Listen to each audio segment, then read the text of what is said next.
Welcome to Sisterhood Check-In. I am your host, Nadira Lewis, and I am excited that it is Friday.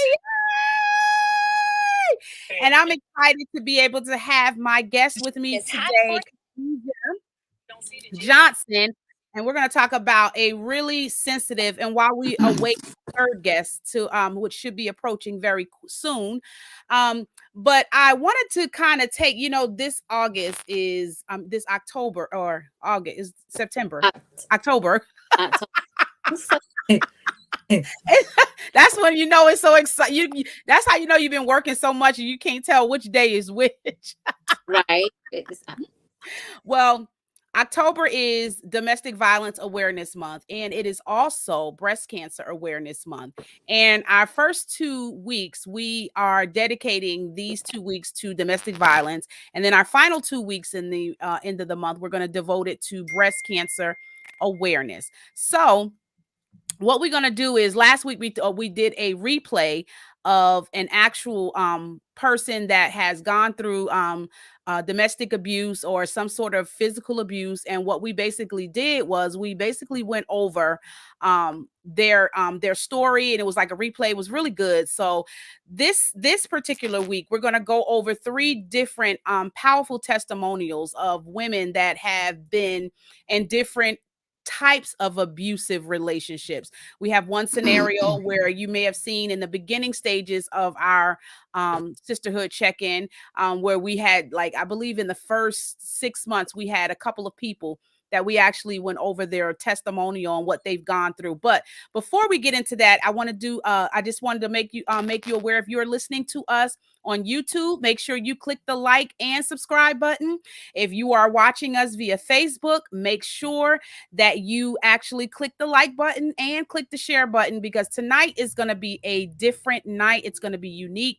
We're going to talk about Khadija and I, and my best friend, who's going to be approaching very soon. We're going to talk about some red flags, and we're going to talk about red flags in relationships and how to avoid them. And not only will we talk about those different ways of avoiding them. Again, we're going to go over different testimonials of people that have actually been on the broadcast, and we're going to share clips of their testimony, and we're going to discuss it tonight. Is that okay with you guys? Is that okay with you, Deej? Yes. All right. So we're going to go ahead and get into a discussion about it. While we're doing that, if you would like to join us here on the broadcast, I am going to go ahead and put the link up in case if you have a testimony that you want to share with us. We would love to hear your story. So if you have something that you want to share, make sure I'm going to put the link in the comments. So that way you can actually just hit it, and it's already here. Let me go ahead and show it.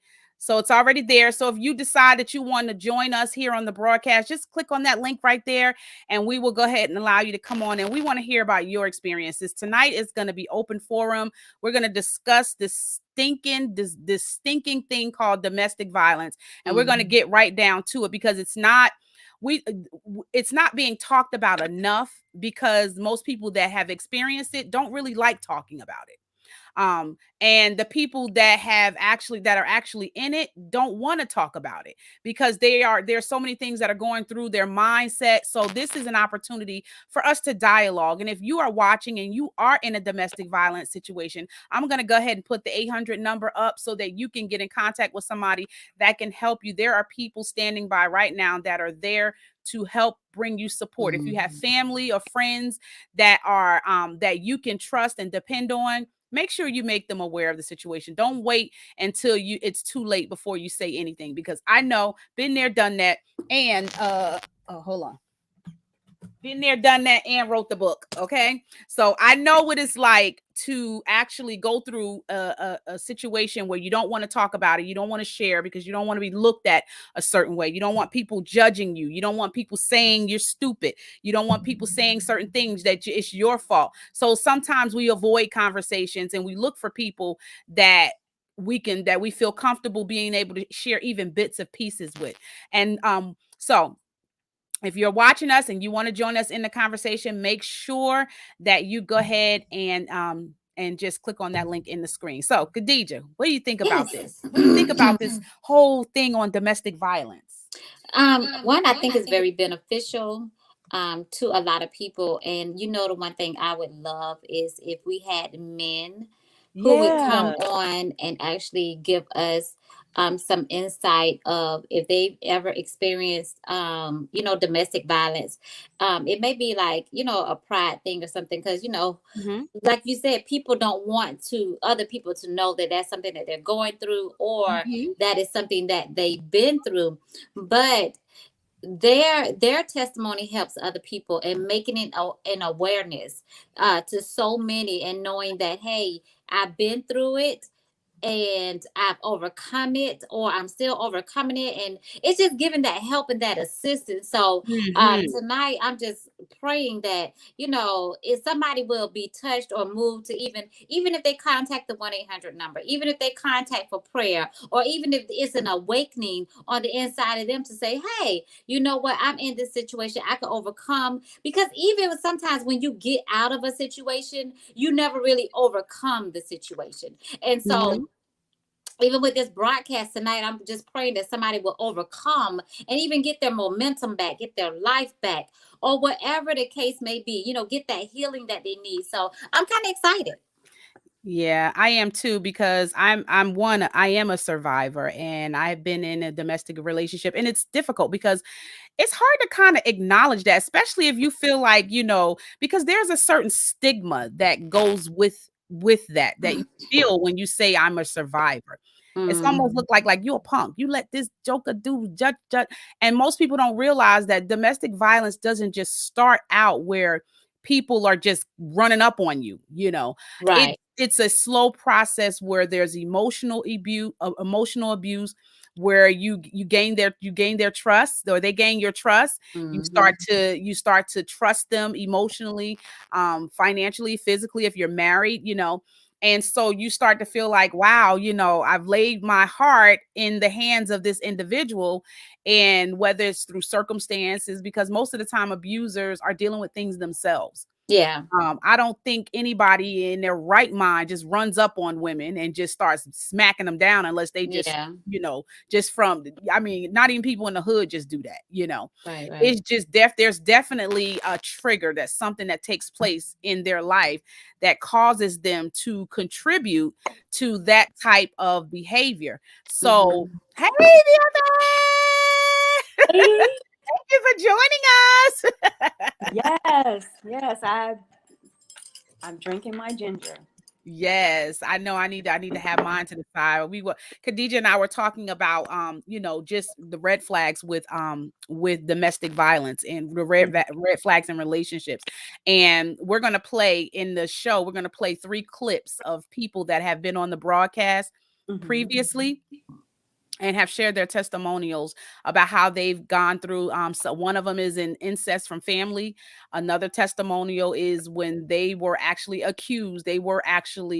Um, they were the abuser on both sides, Hmm. and there was a relationship, domestic violence in a relationship. So we really want to, I really want to bring awareness to this topic, because you've been there from the beginning, from the very start, being a witness and really being a major support system to me, in my domestic violence situation. And so I really want to kind of shed light on the subject of identifying red flags, and helping and really wanting to get your perspective from the outside, in terms of being the supportive one, having to knowing the things that I've had to go through. And I really want to get your perspective on how did that affect you. And because I know that you were deeply affected.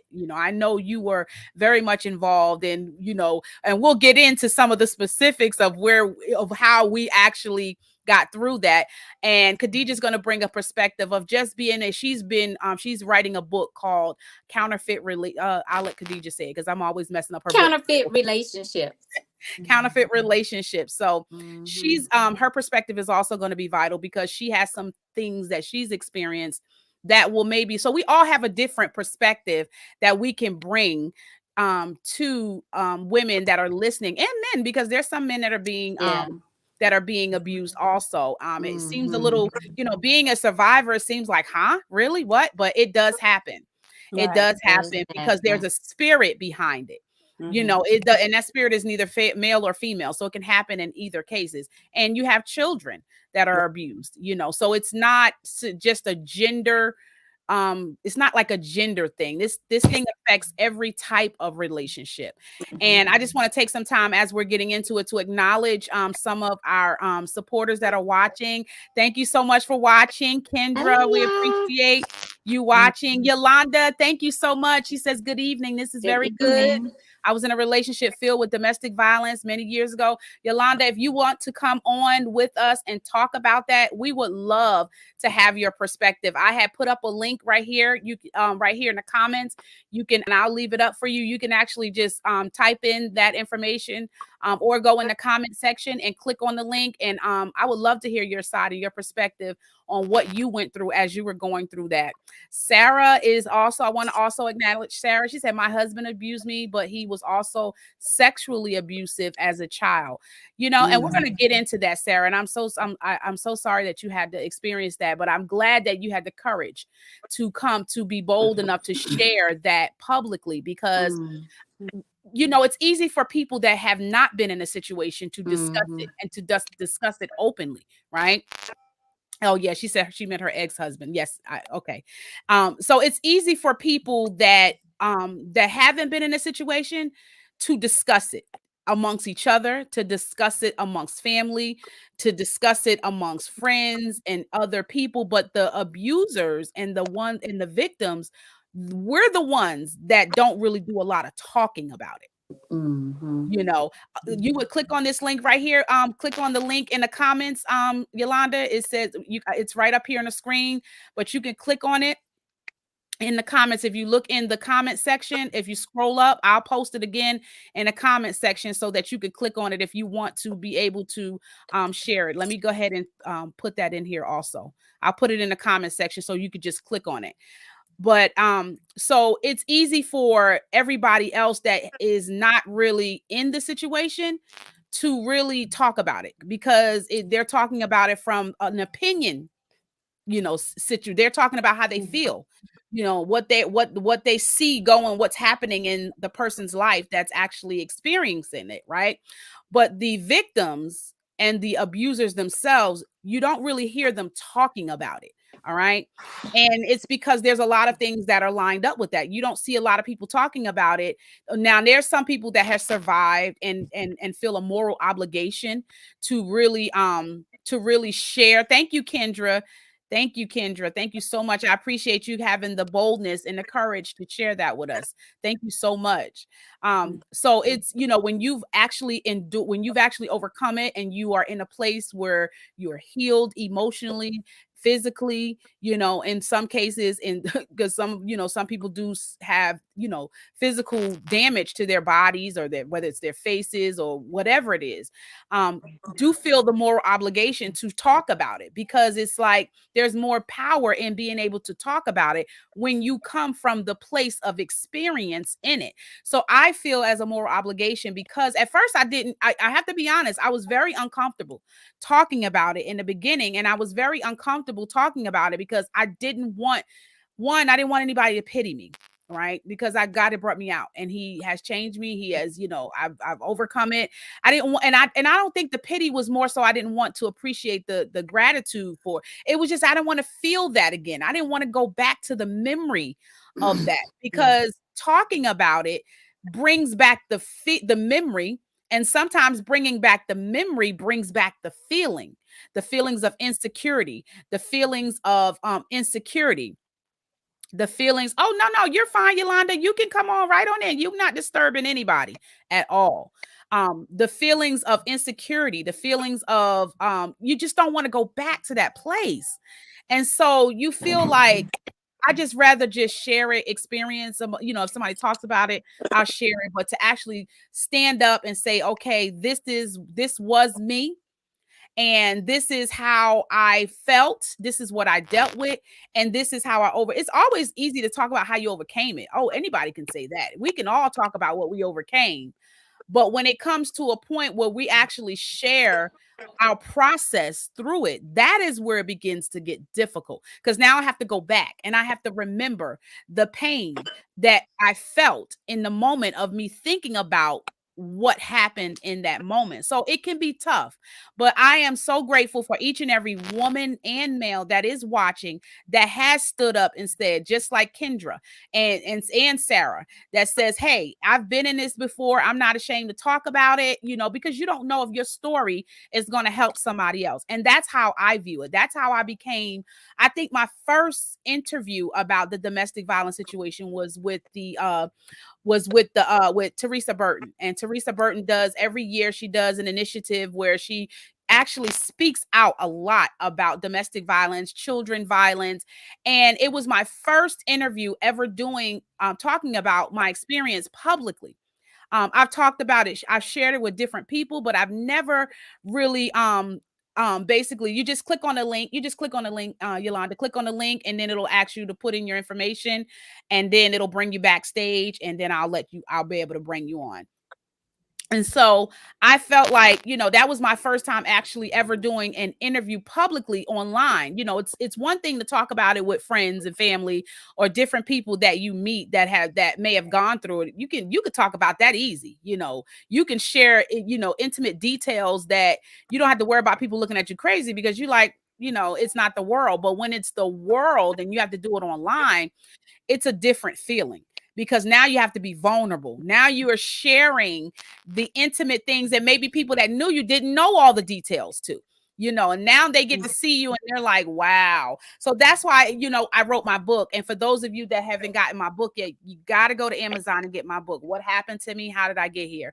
And I talk about how some of the things that I've gone through and how rejection was huge. It played a huge part in me being able to entertain relationships, and I call them narcissistic relationships. And I talk about this a lot, and I say that when you're dealing with rejection, it opens the door for narcissistic relationships, because you're looking for validation, you're looking for somebody to accept you, you're looking for somebody to desire you, to want you, so you tend to attract narcissistic relationships. And you don't even realize it. And I didn't even realize it until I did my first podcast like some years ago. And I thought, oh my gosh, like I didn't even realize, after I started to really think about it, I was like, oh my gosh, I didn't even realize that the rejection opened the door for narcissistic relationships. I didn't even know it. I just thought, because, they come in love bombing. They come in sharing, and I had just gotten out of a relationship, and BFF, this, just coming out of a relationship with somebody that I was crazy madly in love with, and was dealing with rejection there and dealing with some disappointments there. And so came in and swooped me off my feet. And I thought, oh my gosh, this is heaven. Everything that I ever wanted in a person, this is what I got. And not really paying attention and allowing the opportunity to take your time to develop yourself, because when you're young and you're going in and out of relationships, you're not looking to develop anything. You're enjoying the moment. You're not trying to grow up. What? You're not thinking like mature things as you are now I wasn't thinking like I am at 47 as a grown woman, thinking about, self-awareness and discipline. I wasn't thinking about stuff like that, because I was just enjoying the moment. I was being a teenager, right? Not realizing until I got out of the situation and I started to get healed, and God started to show me some things about my life. I started to realize, wow, this opened the door for that. And it became like rejection was almost like I was feeling it in every area of my life. I was looking for validation in everything, validation in relationships, validation in friendships, in business, and everything. I wanted to be approved and didn't even know that that's what I was doing until one day God revealed to me, this is how this happened. So I'm going to drop the mic, because I'll keep talking, because this is my comfort zone. And I can talk about this because I've experienced it. And so I'm very passionate about helping other people understand what it's like on the inside. So I'm going to give the floor to you guys and let you guys talk now.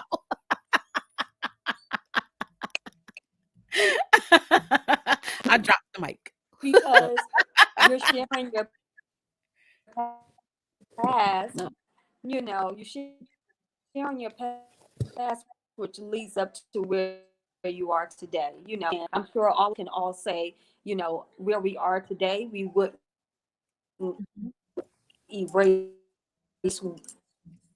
our Mhm. past because it makes us today.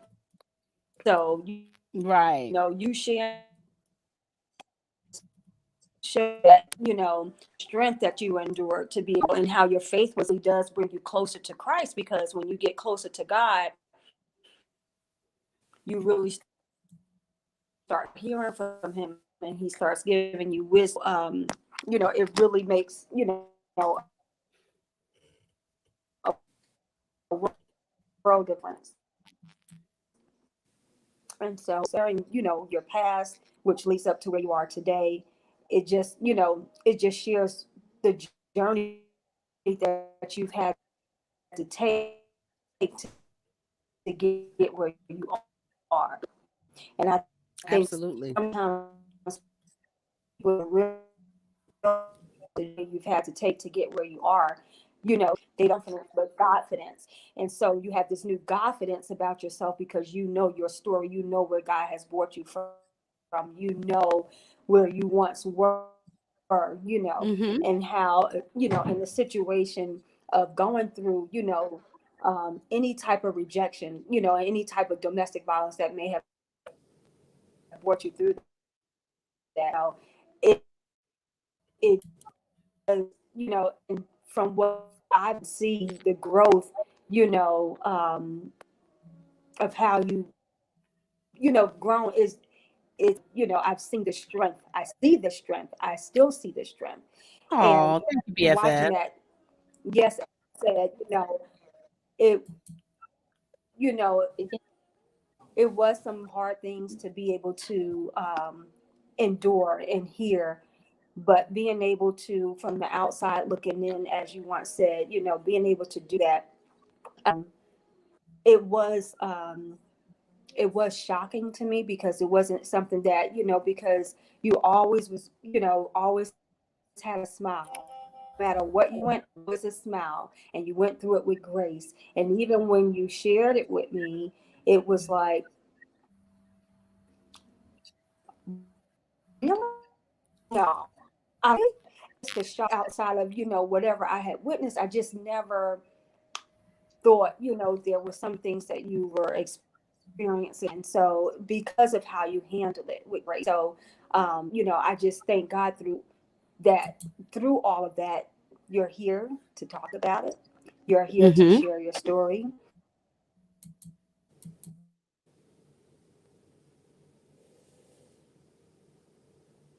Mm-mm. Uh-oh, looks like she froze a little bit. It, we both Okay. said, okay. Well, we'll wait for Yes, her to we unfreeze. always would say, Oh, there she There you go. there you go. So goes. yeah, for years we would say, oh dear, oh, you gotta write a book. You gotta write a book. Uh-huh.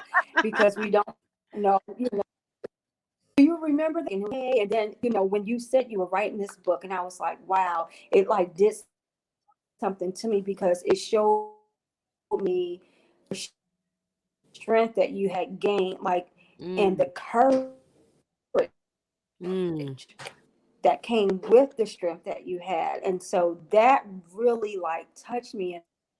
And I was like, oh my gosh. So it was like, I think I was one of the first people to buy your book, praying for you. You were You now, you now have the courage to be able to put it on got it paper, before to me. be able to share that.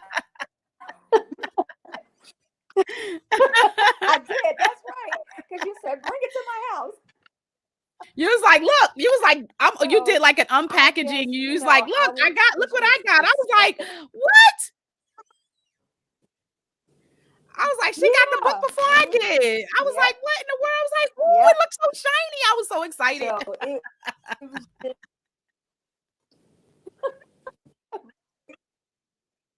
I know. That was an But yes, exciting it was that was just, an exciting moment. truly a blessing to see that, you know. Yeah, yeah, it is. It really is a really exciting moment to know that, you know, everything, was now being able to be placed on into a book to be able to help and share with someone else, and you Mm. just never know with your story, No, you any never know. one of our stories, I have experienced that as a young teenager going through that. And so it's like, oh my gosh, what to look for and what the signs to look for. Have to still set boundaries. You still have to standards for yourself as a woman. And those are things that along the way. But then you realize, okay, wait a minute, I'm just a teeny bopper here. Why am I going through this as a teeny? Like I need to be able to learn how to Mhm. be strong, and be able to get through that. So when you do learn how to be, you learn how to get through that. Now, when in a different relationship, how to go a completely different way, how to set out to have also a level of respect for you as well, boundaries and certain standards that you have for yourself, that there are certain things you just not going to tolerate. So it is important to be able to read the red signs, the red flags, to be able to see that, if there's anyone, and sometimes people can be condescending, so you want to be careful to watch for those signs too, because the last thing you want to do is be able to go through any type of when you don't have self-control, someone will have control of you. So when you can Mhm. have control of yourself, then no one can able to control you and be able to dictate what they Mm. feel as though you should not be doing, because you are Mm. in your own space. So when you're able to take a stand, oh wait a minute, I'm a woman, I have self-control and I am in control and I do have free. So I'm not going to allow that. I'm not going to allow you to talk to me way. I'm not going to allow you to say this or that as if I don't have a voice. So when you do, come through it, so you realize and you learn, oh, I have a voice and my voice does matter. And you have to, and you stay in that lane of knowing that matter, that, my voice can be heard, and whatever, it's almost like when your parents tell you what I say goes, Mhm. what I say goes. And so it's being able to keep that up front, to be able to let the person know you stand exactly where you stand, no ifs and buts about it. And if that's not that, there will accept, and you'll know immediately. If that's not something they're willing to accept, you're going to be what you are, and that's going to cherish you, as God says, cherish. To look for as older ladies, as God says, to be able to teach the younger ones Mhm. of how to be that virtuous woman first, because you first are going to be that virtuous woman, then you'll become that virtuous wife, then you'll become that virtuous mother. So it is a process, but learning how to become that virtuous woman is going to be very important, so that your husband can now be able to say, you are blessed and you are a crown, to him. You don't become that virtuous, it's going to be really hard for him to even stand with that and cherish you in that area. So I do think it is a responsibility of us as older women to teach of the red flags, what to love, honor, and cherish you, for a duration. How are you going to be able to do that? So I do feel as though it is our responsibility to do that. And I'm happy that you did open up the forum to be able to discuss that, because it is a lot of women that do have an issue with being able to open up and share. And I know not everybody and it's not meant for everybody to share publicly, but it is good that that they share it with someone, because Mhm. keeping that hurt and pain and that feeling of rejection held, it can cause other issues within a person, and before you know it, um again, like I was saying, just watching,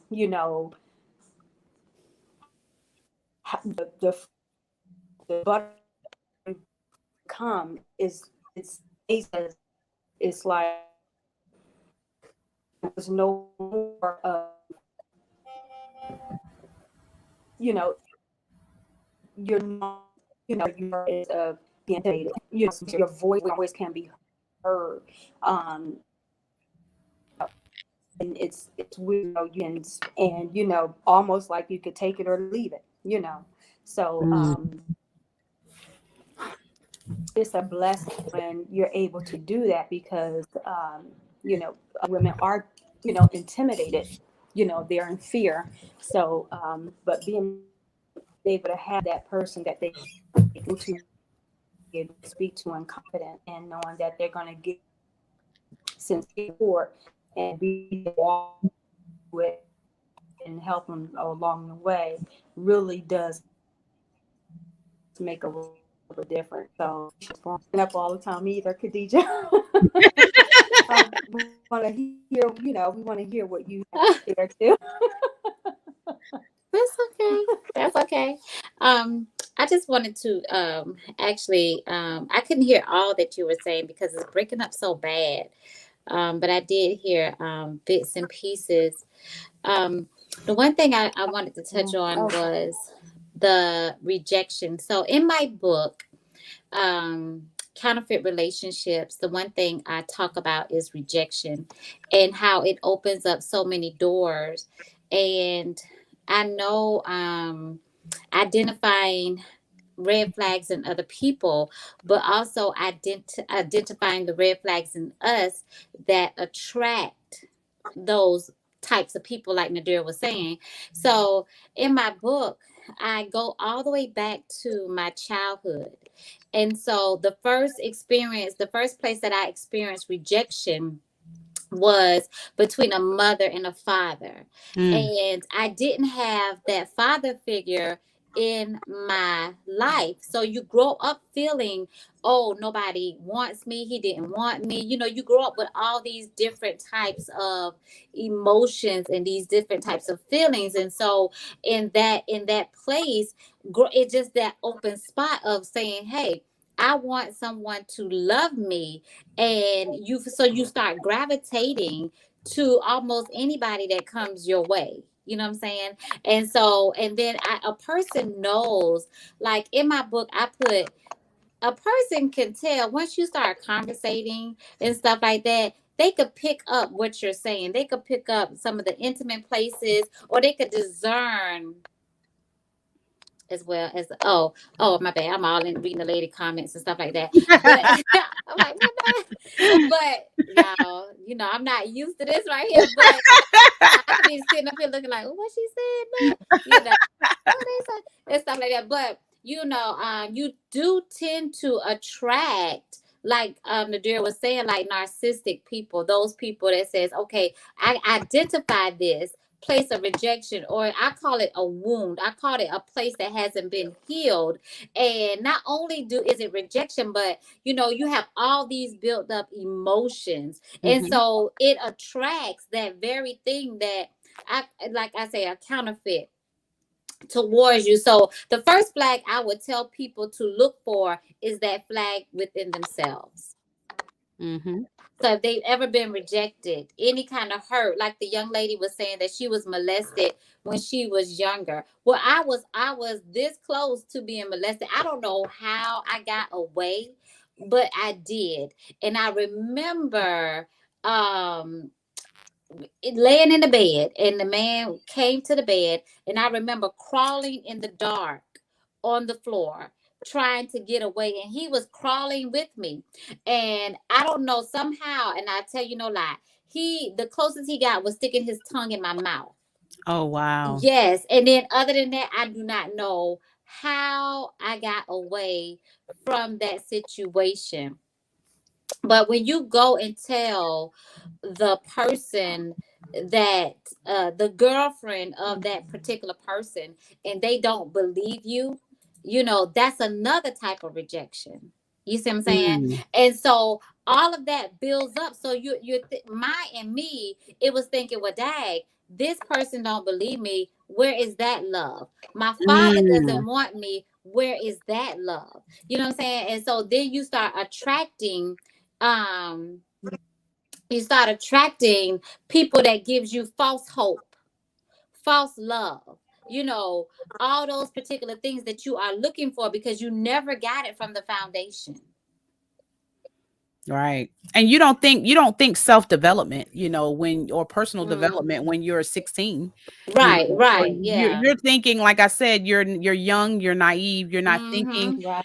Your heart, you lead by your heart. I was Yeah. just like so happy to have somebody to be there to like, it was just really, to me, I was young and I was just so excited, like, Yeah. yay, I just got Mhm. somebody, somebody that wants to be there, that I don't have to chase down to be there, that I ain't gotta, Mhm.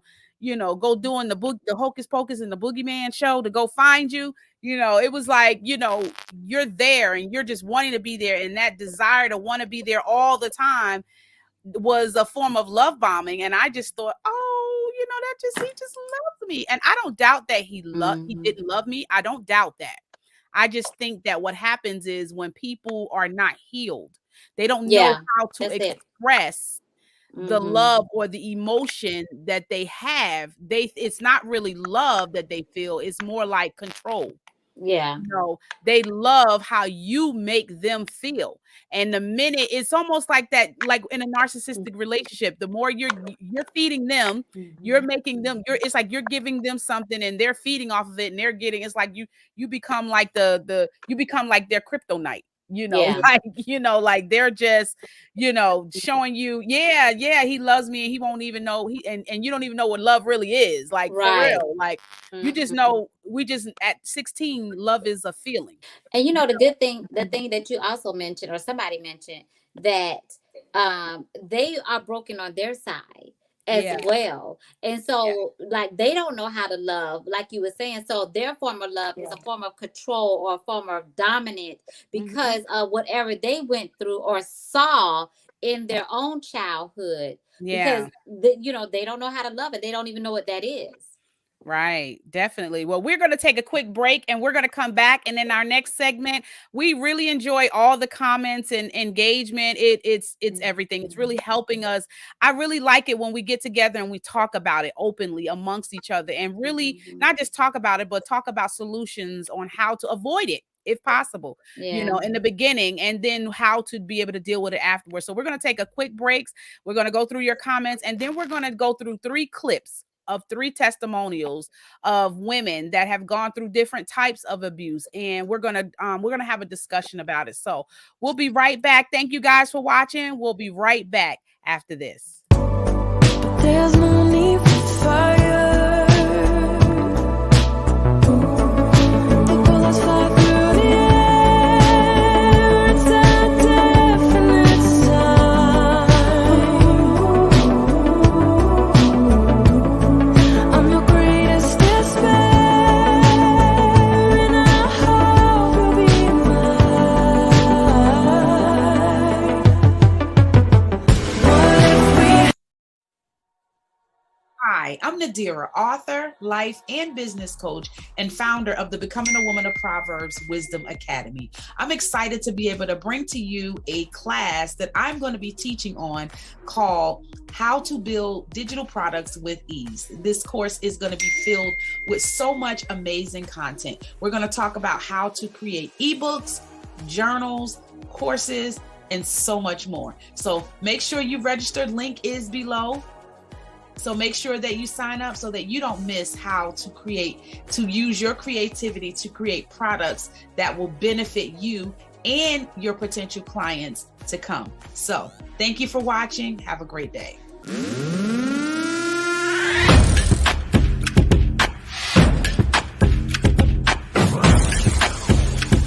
Let's work. Yo, it's go time, showtime, never backing down time. One shot, yo, make it count, yo. Crunch time, shine time, make this moment my time. Get a grip, yo, ready, set, go.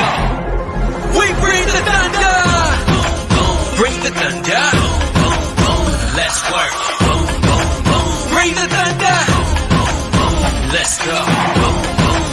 Bring the thunder. All right, and we are back with my special lady.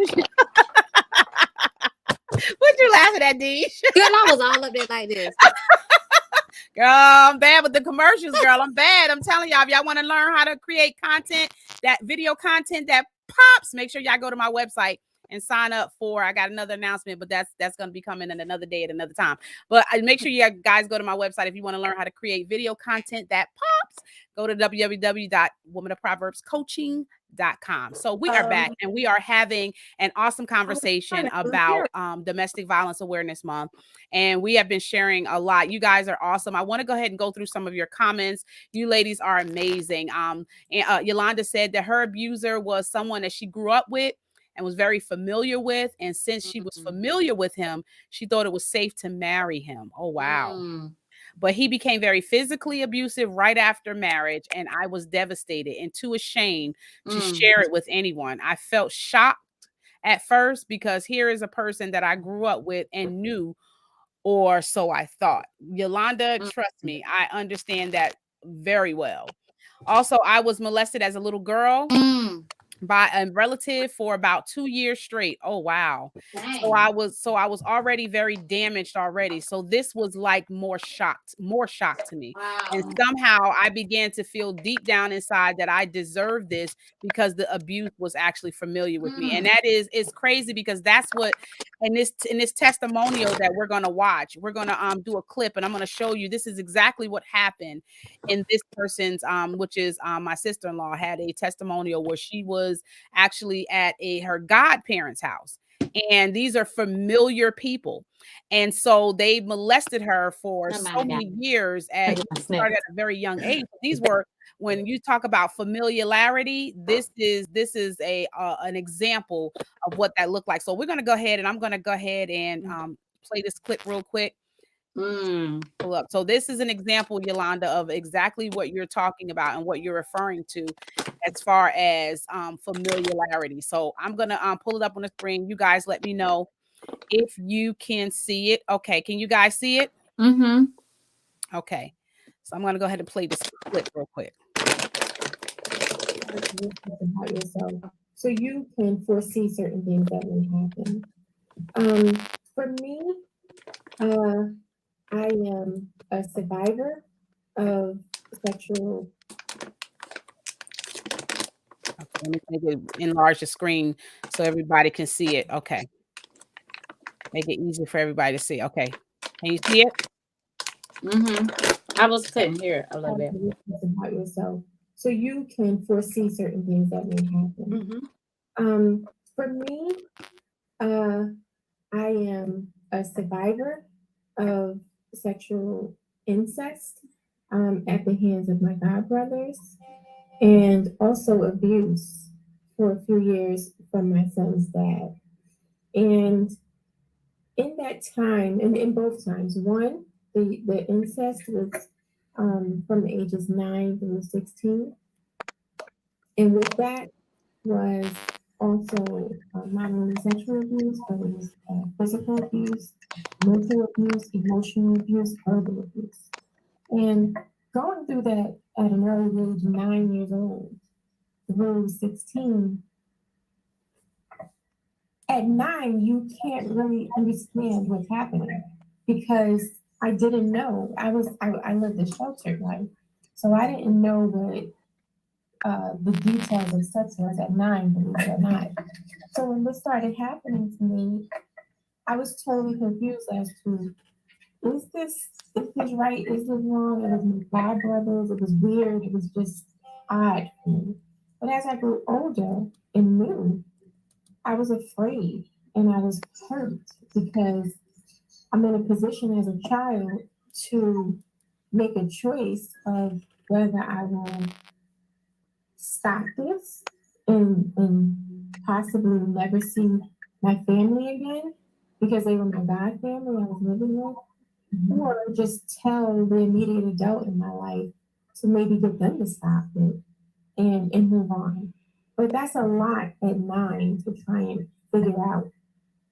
And as I grew older, when you begin to go through things, that's when you really see the trauma.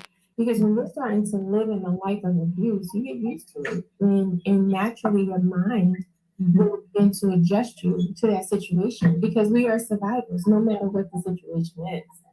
Right. It's when you come out of it when you really begin to feel that trauma. But sometimes you don't even know because you start to see habitual behavior from you and those that you attract.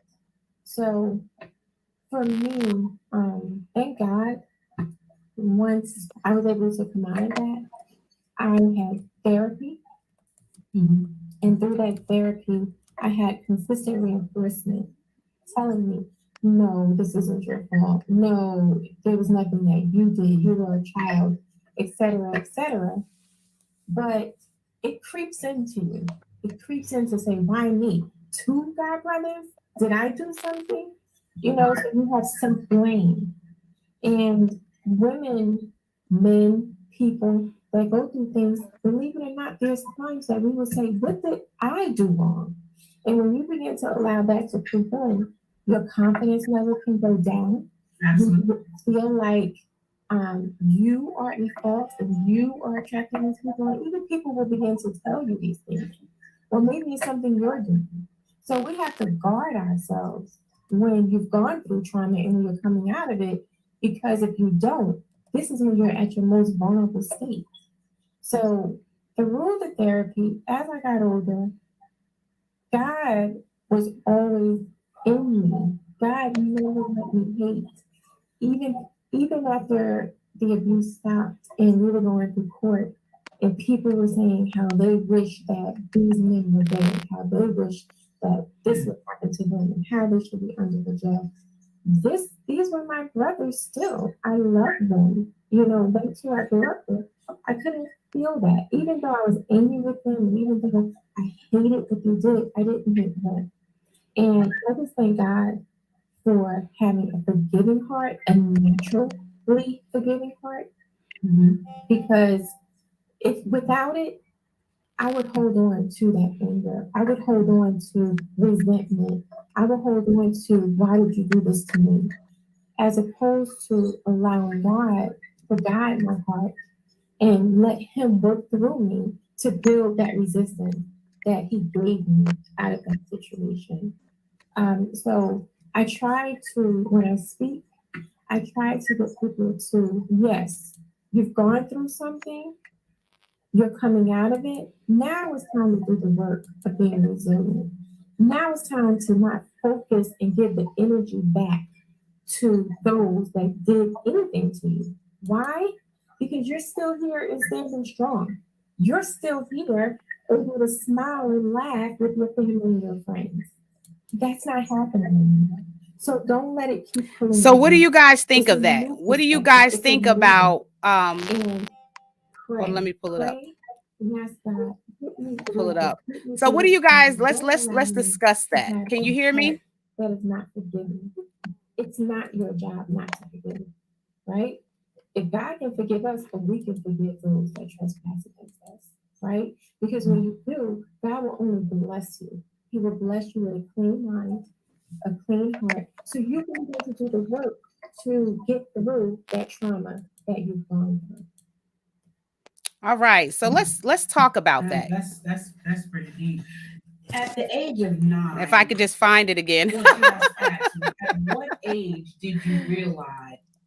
All right. So let's talk about that. So this is a audition that I did earlier earlier, I believe last year. I think it was early last year, or was it this year? I'm not sure exactly when.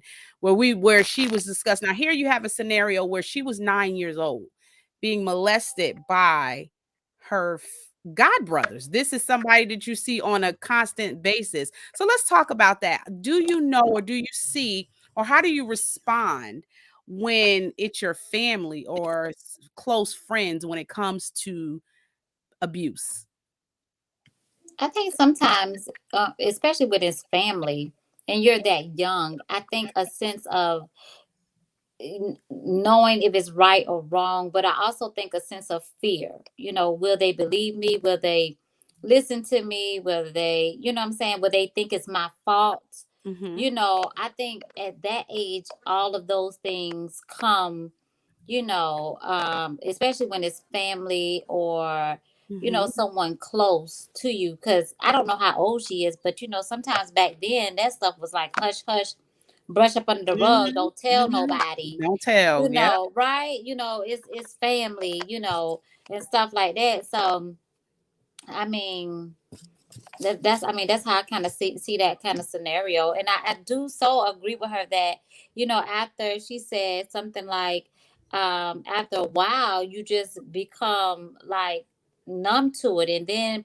how you just start, it just becomes the norm of your life of Mhm. being molested, and they keep Mhm. continually doing, and how it affects, because sometimes when people go through molestation and abuse Mhm. sexually, when they grow up they have a tendency to be the very thing that they were, that Mhm. happened to them. They become a Mhm. molester, or they have like this strong sexual desire, what I'm saying? They become Mhm. really sexually active, if I could say that to, Mhm. out here, whatever. But they become that because it happened to them, and Right. stuff like that. So yeah, that's kind of what I kind of thought about that a little bit.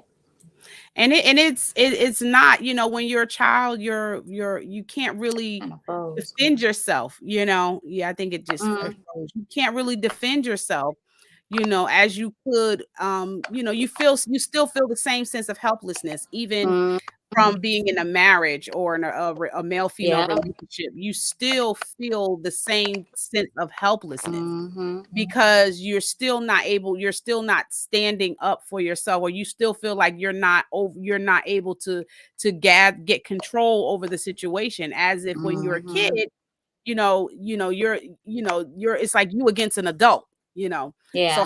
how do you fight that, unless you have support, Mm-hmm. unless you feel that confidence. And abusers at that age, especially when they're close, they tend to use words that make you feel intimidated for sharing. Mm-hmm. And they'll say stuff like, if you do this, I'm gonna do this to somebody that may be close in your family, and you start to Mm-hmm. feel intimidated. You start to feel like, well, dang, if I say this, I don't want them to hurt, my mom, Yeah. my siblings, or whatever. So that fear Mm-hmm. is real, versus somebody who's a stranger to say, I'll do this to your mom. You like, yeah, you might be like, yeah, whatever, but you be like, you don't know my family, you don't know. Mm-hmm. But when it's somebody is close, and that threat is there, it's a different feeling, because you're around Yeah. them all the time. And I've Now it's met. that, yeah. Mhm. I've met several men that have experienced molestation at the hand of a family member. And just hearing their story, they feel like Paul, like paralyzed, like who can I Mm, tell, and different things like that. So I think they go through basically some of the same type of feelings at that age that, young girls would, went through and stuff like that. Like, are they going to believe me? Who can I tell? mhm, And stuff mhm. like that. So, yeah, That's so true. it's That's so sad. true. Mm-hmm. That's so true. And then I remember when I first told my mom, I think it was year before last, something that happened to me when I was younger, and she didn't believe me. She was like, "No, that didn't happen." And I had spoken with one of my cousins that kind of had went through the same thing with this person. And when I shared it with her, she didn't want to believe it. She thought, "Oh no, that's not true." Because I kind of told her when I was in trouble, so I felt like that was the easy way to tell her. Because if I tell her while I'm in trouble, that it kind of saved me from getting in trouble for what I was in trouble with. So she Mm-hmm. didn't take it seriously, because she thought at the time that it happened, she thought that I was just being, rebellious and just saying stuff just to kind of avoid getting my butt whooped for that day. But it was something that really happened. And it wasn't until she spoke to another family member that confirmed it and was like, yeah, this really did happen. And she was so mad. And she said to me, she was like, If I would have known that, then I would have never just, and she was so angry at the Mm. fact, because she thought, because at the time that I did it, I didn't do it at the right time. I just was trying to, get away from getting my behind in trouble. But it was something that was, and she said to me, she said, if I would have known that, I would have done, that there's no way I would have just allowed that to just, Yeah.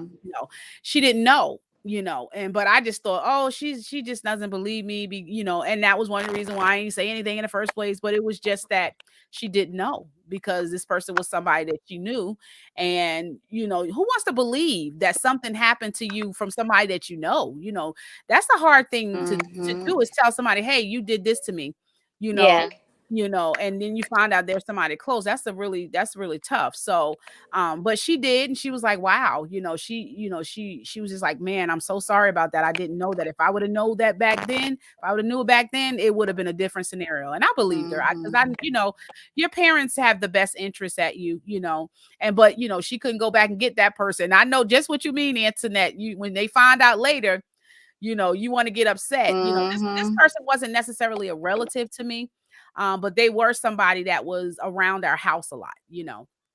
Mm-hmm. And they were around our house a lot. And so she, my mom felt the same way. She was like, she felt it, and I had to tell her, you didn't know, you can't, because I didn't want her to carry that burden of feeling like, oh my God, Yeah. oh my God, this happened, and now this. And I had to explain to her, you didn't know. It's not like it's not like I told you in the best way. I told you when I was mad because I didn't want to get a whooping, you know.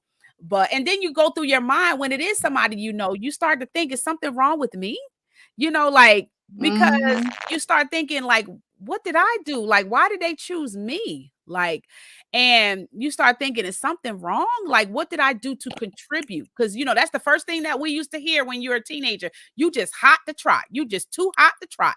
You know, Mm-hmm. you just grown. You just this, and it wasn't, it wasn't really that. It was just that they were just triggering certain things, and they looked at, you were vulnerable, like I said, rejection, and wanting to be validated, wanting to be approved, wanted to be approved, opened up the door, and so you're young and you're naive, and you just think, oh well, oh, it's not this. But it wasn't until I spoke to one of my to one of my family members, and she was like, yeah, that happened to me. I thought that's the same thing. And I was like, whoo, okay. So now I'm like, now I felt a little bit better, because I was like, now I have to look, people don't have to look at me like I'm crazy, even though I never shared it. I only shared it with my mom. I think one other family member had knew about it. But yeah, so it is a different experience, because you don't feel any help. You still feel helpless, whether you're a child or an adult. But Mm-hmm. our second one that I wanted us to talk about and go over, and I don't know, Sharonda's frozen. I was gonna see if she had So any comments to add to what we were saying, but I think she's frozen. I wanted to say one. Oh, go ahead. Go ahead. No, go ahead.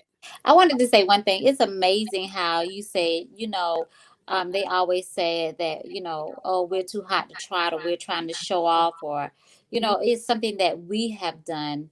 And Mm-hmm. instead of looking at the person who is victimizing and say they should have known better. You Mm-hmm. know, Mm-hmm. they should have had better control, but it's always somebody coming at the victim Mm-hmm. and saying, "Oh, they should have seen this, they should have seen that, they should have noticed." Mm-hmm. But Mm-hmm. the victimizer, they never go to and say they should have known better. You know, Right. and putting that blame also diminishes that person's, like, I don't know if I want to say self-esteem or their trust, or it makes them look at themselves differently, especially when they're young, and Mm-hmm. like you say, you get to thinking, dang, well, what did I do? Like, Mm-hmm. why are they coming after me, instead of looking at the person who's doing this? Mm-hmm. So that's all I had to say. Yeah. Mhm. Absolutely, absolutely. That is so true. And I wanted to see if Sharonda had any take on what we on the video that we just watched. What do you have to say, BFF, in regards to Shalinda's testimony about incest? I don't even. Oh, there I she think go. she, I think she's frozen again. So while oh, there she goes. Look. Yeah, there you go.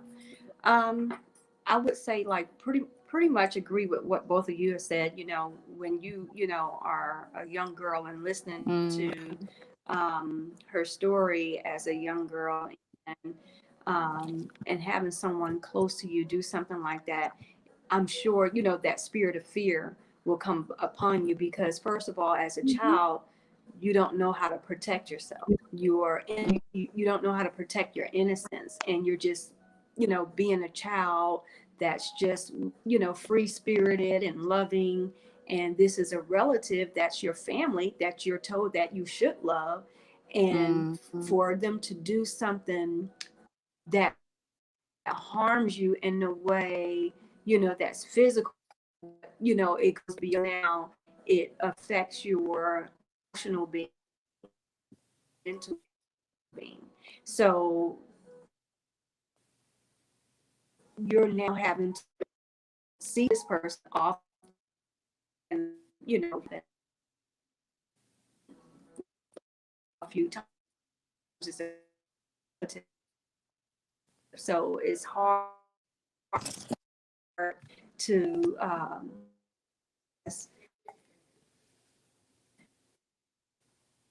what has happened when you constantly see a person, that spirit of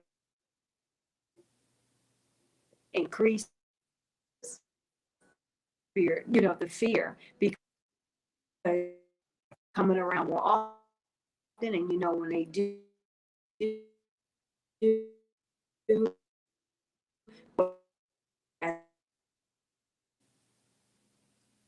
Okay, looks like we're hearing bits and feel pieces. obligated, because this is your country, that if I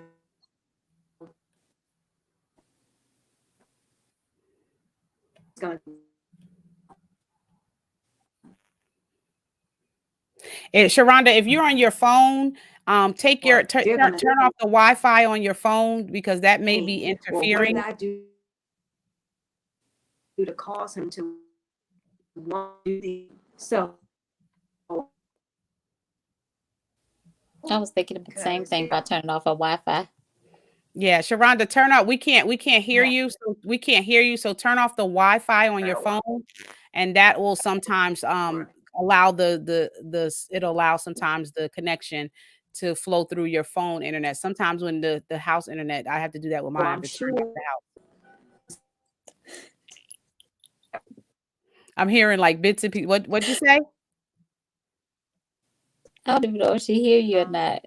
Uh-oh, maybe she can't hear me. You refresh your screen, BFF. And She's still talking. Bless her heart. I'm gonna send her a message and tell her to refresh her screen, so that we can be able to hear her, because I want to hear her thoughts on how to on what's going on. I'm gonna tell her refresh her screen again. So if you can hear me, Sharonda, refresh your screen again, and we're gonna try to bring you back. Because it shows you at a frozen state on screen. So refresh your screen, turn your Wi-Fi off on your phone, so that you can stream from your phone internet. That will sometimes make it a little bit easier. And then send me a message so that I'll know that you got it. Okay. She said her phone needs therapy. So while we're waiting for her to come back, we're gonna also go into this second video. And this video is of someone, this is another testimony.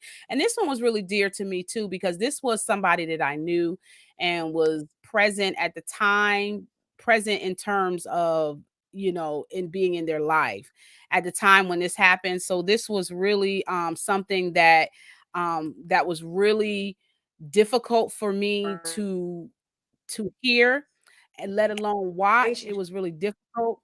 So I really want to be able to um let you guys hear this again. And if you've watched the show, you've probably already seen it. So we're going to go ahead and put on this particular, I'm going to go ahead and share my screen, and we're going to see a little clip. And then after this, we're going to go ahead and go to a commercial break, but we're going to go ahead and do this clip.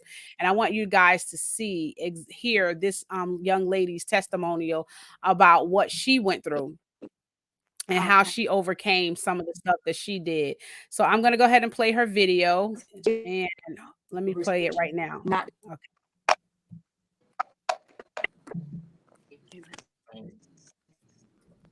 I want you to take your time. I want you to take your time, take a deep breath. I want you to slow down because we're not in a rush. And I know this is tough for you. I know this is not easy for you, but I want you to also know that sometimes we can be in a place where we can become content with not really holding on to our experiences and creating a safe zone so that nobody comes in and then we don't allow people in and we don't go out. So I want you to take your time, and I want you to take me back to that place in your life. And I want to know what happened to you emotionally. I want to know what happened to you physically, spiritually, because somebody might be watching. It's easy to get into the surface parts of the things that we go through because it's the easiest part. Because we want to just breeze through. We just want to get through it. Hurry up, just get me through it. But I want you to take the time, and not only just so that I want you to remember, because in remembering, you can see where God brought you through. And it's that process that people look at and what people gravitate to and they hold on to, even though you may not see it, they feel it, they know it. So take your time, take us back to that moment in your life, one moment at a time. Okay, so I'll go back to the church. And like I said before, I was the baby to kind of paint. I was the baby of the family. And I served in the church, sang on the praise team. I did things in the ministry.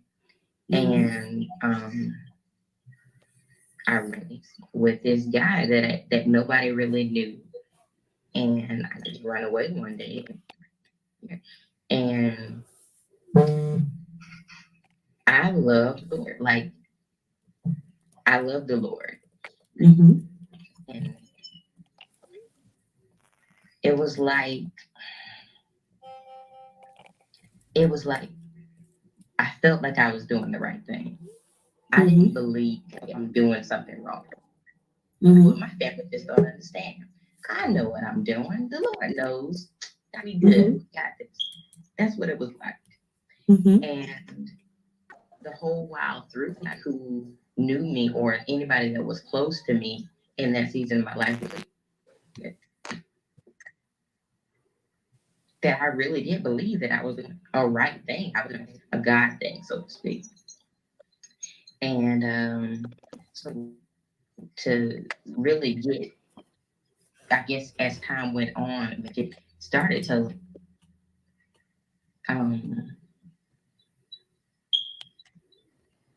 I became more lost, like as time went on, and more lost. And that I thought I had. Eventually, I realized that I really didn't have it. I didn't know where I was going or coming. Like I didn't know anything about being a wife. I had no idea what marriage was about. And I realized that I was really just running. I didn't know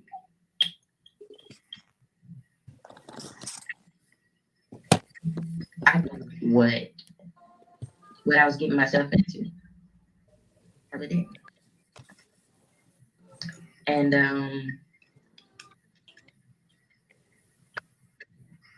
I remember getting up in the middle of the night and just going in and praying. And I believe God that He would take me and this marriage to a place where we could both be used by God and where we could be effective for His kingdom. And things. I get up every morning and pray, and it seemed like it got darker and darker and darker. Like it was to a point where it was all day in the and he would be doing whatever he was doing, and he would have to beg me to come out of the room, to spend time with him or whatever. It was it was pretty bad. I didn't know how to even involved with a man, to even just let him in. I didn't know what the wife was even about. So I believe I could place where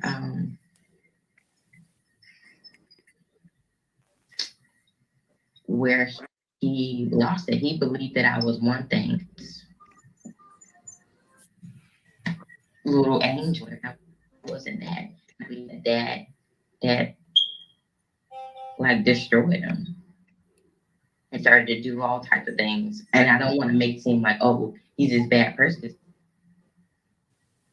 I believe that this dysfunction that I brought in by those things, it contributed significantly to those things. Now, it really caused us to spiral down. From having them go out and sleep around or whatever, to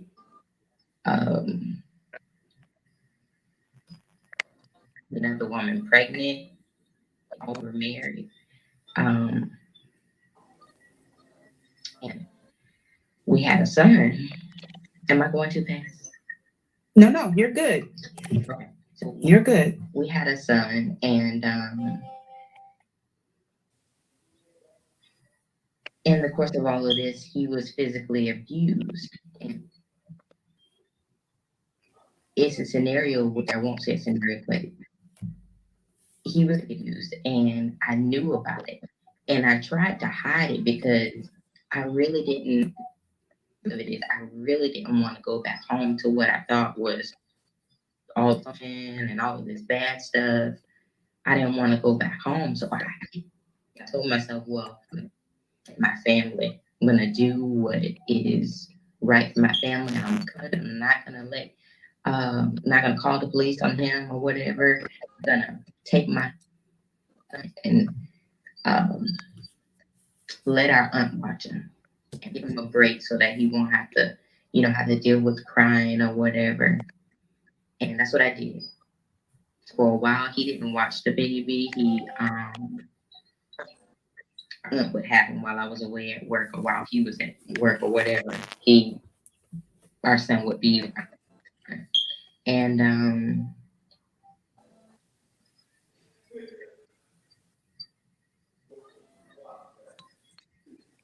so this is where I really don't like to go, but so on this particular day, when I came back home, and we stayed like in these apartments, and my husband was outside, and he was doing something. Where was the baby? He kind of brushed me off or whatever, and he didn't say much. And I'm like, and I walk in the house, and so I'm assuming the baby has something or whatever. And my son, he's sitting in the bouncer, and he's all wrapped up in his blanket, and there's visibly these marks on him, visible. I can see the marks. There's a mark under his eye, and a couple other marks on his body. And as I go to touch him, and he's waking up, like he's acting like he's in pain, like he's moving and squirming. The baby, what's up, is not right. So I'm looking like, wait a minute, what's wrong? Like, what happened? And by that time, my husband had come into the room, and I'm asking him, what did you do? Because it's visible that something has happened, like he's done something. And I could just,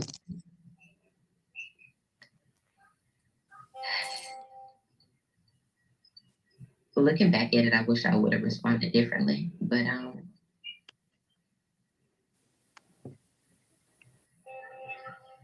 I made it more about me than I did my son, and that's the biggest regret from that moment. I made it more about me. It was about me. It wasn't about his health. It wasn't about none of that. It was about me. Mm. And what do you mean when you say you made it about you? What do you mean by that? Instead of taking him and calling the police, I even had to take that route. I could have just called a cousin or aunt and said, "Hey, you went to the hospital. Something's wrong with my baby. I gotta go see about him." And that's not. I didn't even. That's not what I did. I didn't do anything as far as going to see. Let me go see if he's okay. If he got some type of head injury. I don't know. I didn't even go see because I wanted to make sure that I that I kept myself safe. I wanted to keep myself safe. I didn't want to push him away to where he would leave because that's what he was saying. Well, you know what? I'm just gonna leave, and my comment was, okay, so you're just gonna leave me to take care of this by myself. That was my comment.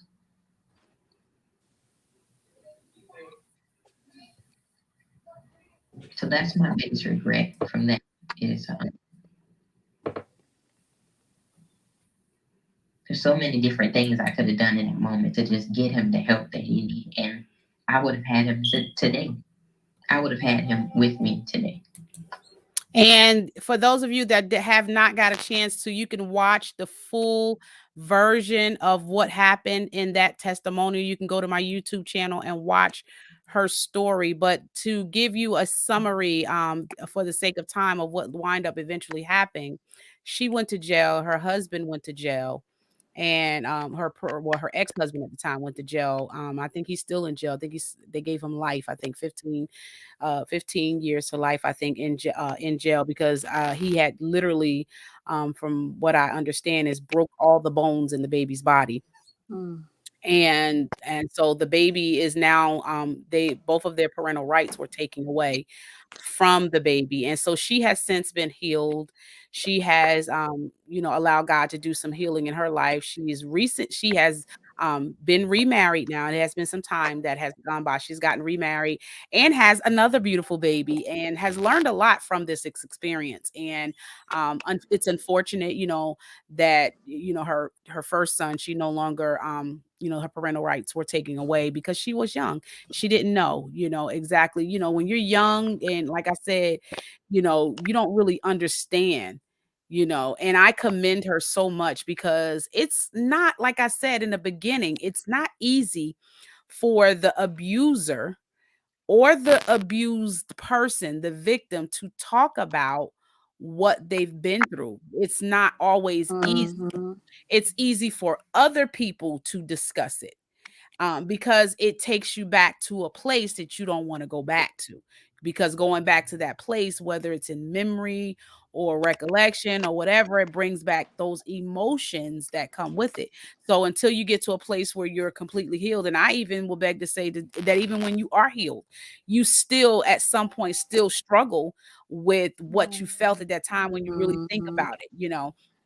So and I commend her, and I commend all the survivors that were actually survived something horrific as domestic violence. It is actually real, especially now during the pandemic. People are in the house, with their survivors, and it's not the same, where before you already had to work up enough energy to say something to get out and try to go into a shelter. Now with the pandemic, now you have, especially if you have children, you have so many other things that are factored into that decision making. Now before I may have not had any money, or now I'm worried about going to a shelter, to now I get the decision to say I want to leave, and now I'm concerned about my kids getting COVID or something happening to us, in the midst of the pandemic. So it's been a really difficult situation, which is why I feel like it's important for us to talk about it and come up with solutions situations, which is why I want you to know that if you are dealing with domestic violence, if you're dealing with it in any form and you feel like your life is in danger, call the 1-800 799 7233. And if you're not in a place where you can actually call, you can chat with them. If you have access to your cell phone, you can chat with them online, which is I thought was amazing. You can chat with them online if your life is in danger. Sometimes you just, in order to get out, you have to develop a plan. And I'm just being realistic. Nobody that's facing a domestic violence situation, everybody's not able to just walk away. It's just simply not always the case. But you can make plans. You can get with somebody that you trust, which is what happened with me. A young lady, I haven't seen this lady in God knows how many years. Oh gosh, it's what, 15 years I haven't seen this lady. Maybe, yeah, maybe 15 years. But her family was very instrumental in helping me exit, you know. And it's not, it's hard because it's hard finding support for people to help you, especially if it's not somebody like, like my best friend was in another state, you know. And so here I am, I'm here in Florida at the time, not really feeling like, okay, what do I do? Where do I go? Though there were people that would have stepped in and that were major contributors into helping me develop a solution to stay out. It's hard. You have to you have to first trust the person. Yeah, strategy, definitely. You have to trust the people that is going to help you, they're going to do what they say they're going to do, because they're putting their life in danger, you know. And sometimes, right, Yolanda, sometimes people are afraid to get involved, and in my case, it was really extreme, and people that did not know me were terrified to get involved because they knew the impact of what could, especially if they have kids themselves, or they were worried about, and it was hard. So that was one of the reasons why I didn't want to, because I didn't want to put that pressure on anybody else to assist me in getting out. But eventually I did find, it was like I said, it was a lady I was in hair school with, and just got just started sharing with her some stuff, and her family came in, along with the ministry that I was a part of at the time, Household of Faith. And they came in and they said, look, this is what we're going to do. We're going to develop a plan, we're going to do XYZ, because I knew I had a limited amount of time to leave my house because he was always home, and I knew there was no way I was going to be able to get out, and without a fight, especially when you got kids involved. So I had to strategize. And part of that strategizing was trying to pick open doors, so get with somebody that you trust to help you to strategize to be able to get out. You don't have to stay there. You can get out if you want to. That's the thing. Most of the time, we don't leave until we are tired. You can tell a person, and for those that have, to family members and close friends, your biggest thing you can do is support. Stop telling them they stupid for being with that person. Stop telling them, well, you get what you deserve. And stop telling them, oh yeah, this is happening because you just don't listen. Be there as a support. Tell the truth now. Because if I'm in a burning building, don't wait until the fire burn me up to tell me the house is on fire. But be at least walking towards the house while you're telling me it's on fire. Don't be walking away from the house, walking past the house, telling me, girl, your house on fire. Girl, you about to burn up. But if I see you running towards the house and I'm saying, hey, girl, I'm extending my help in any kind of way. You don't have to put yourself in complete harm and danger, but there are things that you can do. There are things that you can do to help at least give them the motivation, because that's the reason why some of them don't leave. No support system, worried about what people are going to say and do. And Right. it sounds stupid to somebody that never been through it, but the reality is those are the mental struggles that you go through. Right, Yolanda? She says she started volunteering to counsel battered women. They won't leave until they feel ready. Yeah, exactly. I lived in a battered shelter. I lived in a shattered in two different shelters. And that was one of the things I did for about the first couple of years. I went back and I was like, I felt compelled. I felt like a moral obligation. I went and I was volunteering. They asked me to be on the board. I was on the board for a little while. And then, you get one person that you help, and that one person, get mad because you don't do things there the way they want you to do it. And literally, that relationship was severed, and I understood it because they had to protect the people that was there. So it's always going to be their opinion first, because their first goal is to protect them. So I didn't like it, but it is what it is. But I know that while the time that I was there, that I made a difference. And I know that every chance that I get, I try to make a difference. I try to talk. Everybody don't know all the details. And even my book, if you haven't gotten my book, What Happened to Me? How Did I Get Here? Make sure you go to Amazon. If you want a signed copy, go to my website, womanofproverbscoaching.com, and you can get a autographed copy of my book. But if you don't want an autographed copy and you feel like you just want to get it quick, then yes, go to Amazon and look it up. What happened to me?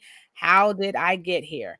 Or you can just look up my name and it'll show you my information. But that's pretty much where I feel like a moral obligation. I feel like, every chance I get, I try to talk about it, especially now. I try to talk about it because it's a very real thing. And I'm not, I don't feel like I did before, where I felt like I don't want everybody to know my business. I don't want nobody. That's the problem sometimes. We don't want people to know what we've gone through, and we don't know who's listening that can benefit from it, because we worried about ourselves. As you can see what she said, she didn't do anything because she was thinking about herself. And that's the problem. We don't want people to look at us differently. We don't want people to be like, oh, well, let people think what they want to think. The Bible says we overcome by the blood of the Lamb and by the word of our testimony, right? So when we share what we experience and what we go through, it helps somebody else, people that you probably never meet. They'll be like, wow, I heard your testimonial and it changed my life. That was what I did when I was in it. And I would hear people sharing I was all ears when I would hear somebody say, oh yeah, I went through such and such, and they start talking, they didn't even know. Right, Yolanda? Like, they didn't even know that I was even listening, but I was like this, because I was listening for key things, because I was like, okay, I was looking for how they overcame it. I was looking for what they did. Because like I said, we always talk about what, after the fact. You got a lot of people to talk about after the fact. We got very few that talk about when we start, but not enough people talking about the process. How did you get through? Nobody wants to talk about what they went through. Everybody want to talk about the glam. I'm out of it now. But how can you sometimes, Paul said, I became as they were, that I may win them. Sometimes people need to sit down and get to where people are and figure out. Don't mean that you have to sulk in there, but it just means that you should be vulnerable. Transparent is the word I want to use. You should be transparent so that people can be able to know that, because you'll be surprised. Somebody watching this might say, you know what, I got the courage. I'm going to get together. I'm going to make a decision. I'm going to call that 1-800 number. And I'm going to, they're not going to have police running after you, but they will help you with a strategy, And Yolanda says, I realize that everything I went through has helped me to help others, and they can gain hope from me now that they too can make it through. And that is the point. Yes, Yolanda, that is the point, is to be able, and this is the reason why I am spending all month talking about, this is the last weekend for domestic violence, but we will always post the information up during the month. But the next 2 weeks, we're going to talk about breast cancer, because some of you have gone through that and has survived. So we do any of you have any last minute comments, suggestions, anything like that before we go into a break? No. No comments, suggestions. Okay, well, we're going to take a quick break, and then we are going to end our broadcast. Are you guys enjoying the broadcast tonight? I know we went a little bit longer, but I felt like it was much needed, because I felt like it's important. And I did have another person's testimonial, but for the sake of time, I'm going to share it probably another time, maybe one of the other weeks. But we're going to we enjoyed. Thank you so much, Yolanda. She said this was good. Thank you so much. I don't know if you guys, if you can hear me. Okay, we can hear you now. We're going to take a quick break, and then we'll give you a chance to comment in our last segment, and we're gonna go ahead and put up the number again for you guys to be able to access. So if you are watching, if you have any questions, comments, or if you are actually currently in a situation and you need help now, please let us know. We are more than happy to help you strategize if that's what you need, and put you in touch with people who have actual resources that can actually get you through that. So hang in there, make a decision that you are tired and you're done, and that once you make, all you have to do, sometimes all you have to do is make a decision, and the how will come afterwards. But you got to do the first thing first. You got to make a decision. So we'll be right back after this. There's no need for fire. The bullets fly through the air. It's a definite sign.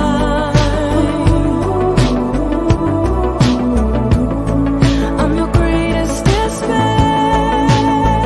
and I hope you'll be mine. What if we Hi, I'm Nadira, author, life, and business coach, and founder of the Becoming a Woman of Proverbs Wisdom Academy. I'm excited to be able to bring to you a class that I'm going to be teaching on called How to Build Digital Products with Ease. This course is going to be filled with so much amazing content. We're going to talk about how to create ebooks, journals, courses, and so much more. So make sure you registered. Link is below. So make sure that you sign up so that you don't miss how to use your creativity to create products that will benefit you and your potential clients to come. So thank you for watching. Have a great day.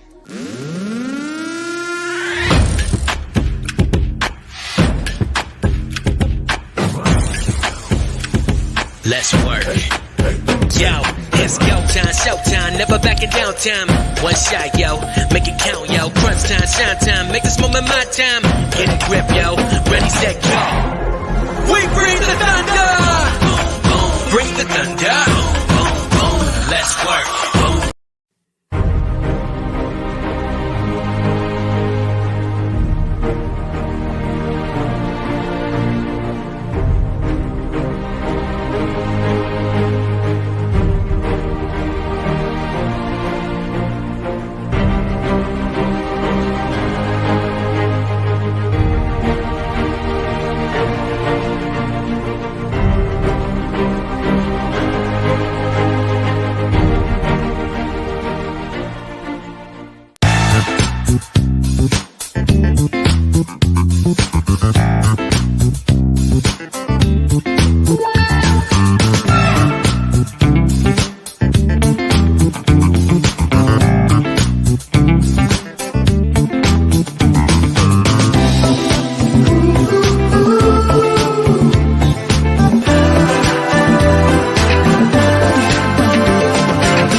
All right. And we are back in our final segment. Thank you, ladies, so much for joining. Tonight was really special. And I really am appreciative of your support and your input from different perspectives. I'm really, Khadija, I cannot wait for you to finish this book, girl. I Because I'm know. telling I you, this know. counterfeit relationships.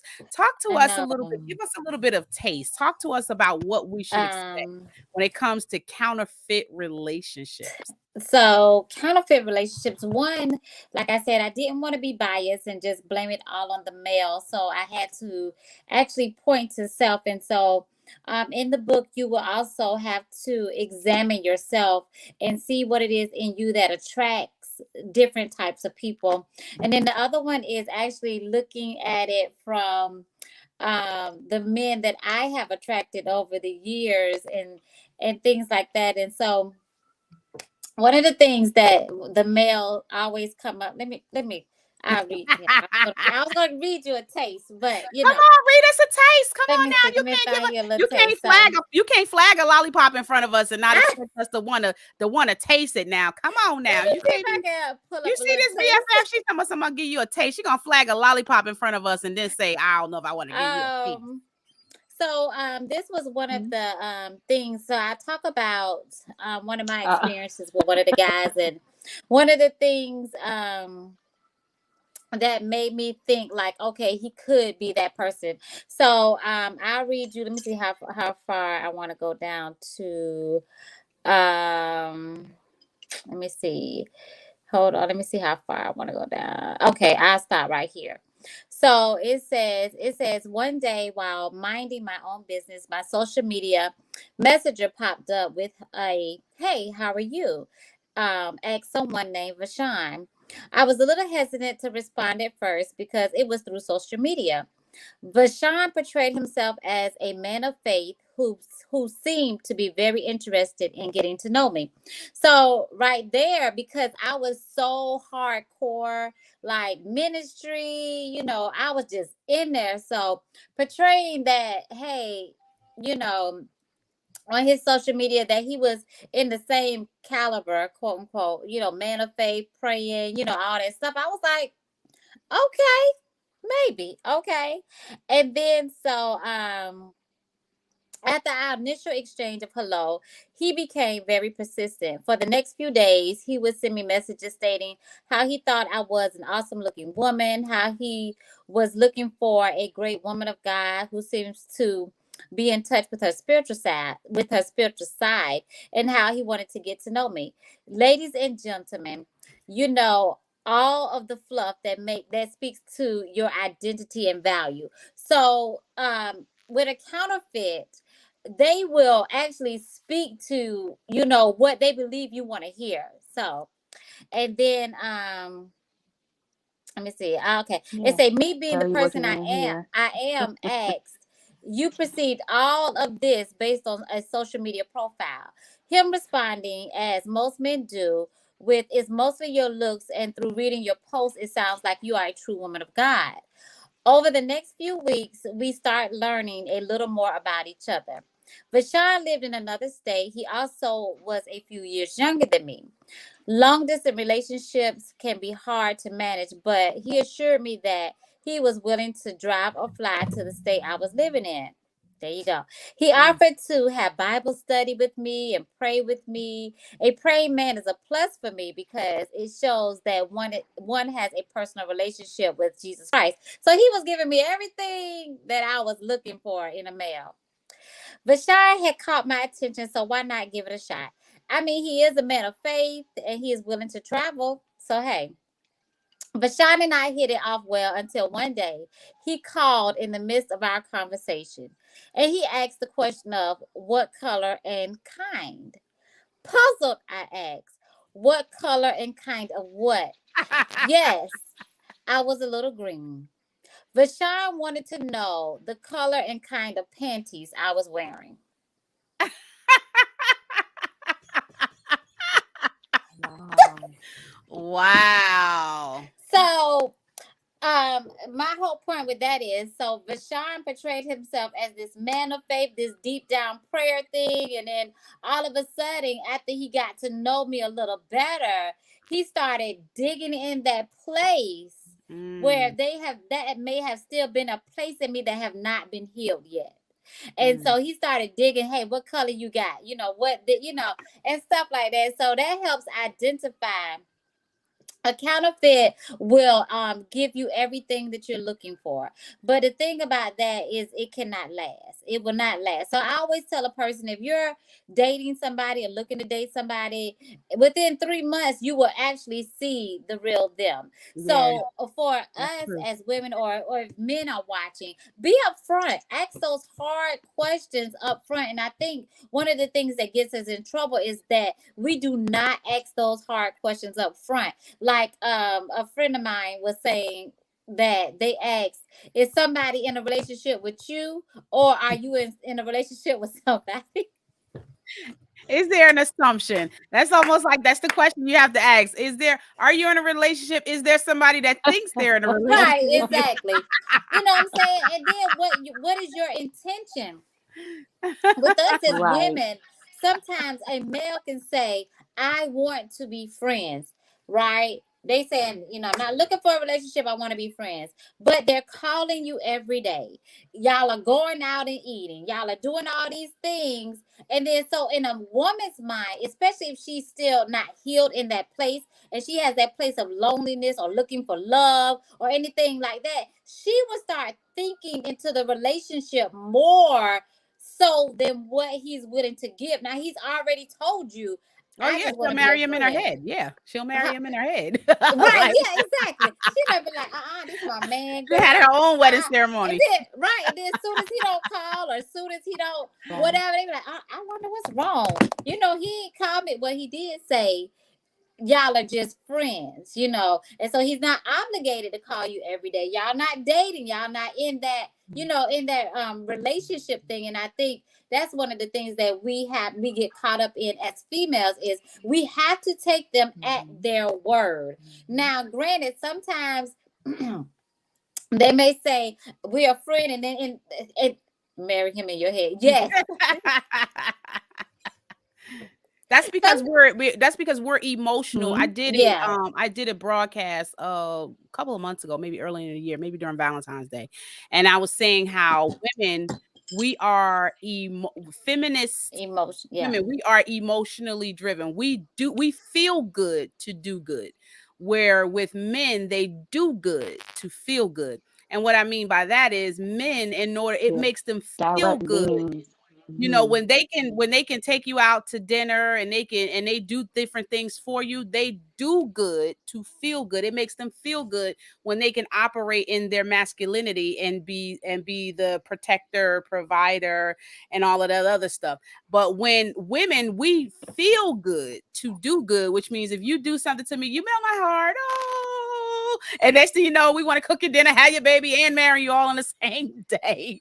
Like, we feel good to do good. And so, and you got to look at even though God's plans for relationships and marriage has not changed, the time that we live in is, and the way people are dating and missing red flags is because they don't understand themselves and what they want. You have to have a standard about who you are first, so you can know what you deserve, so you don't take anything less than what is presented before you.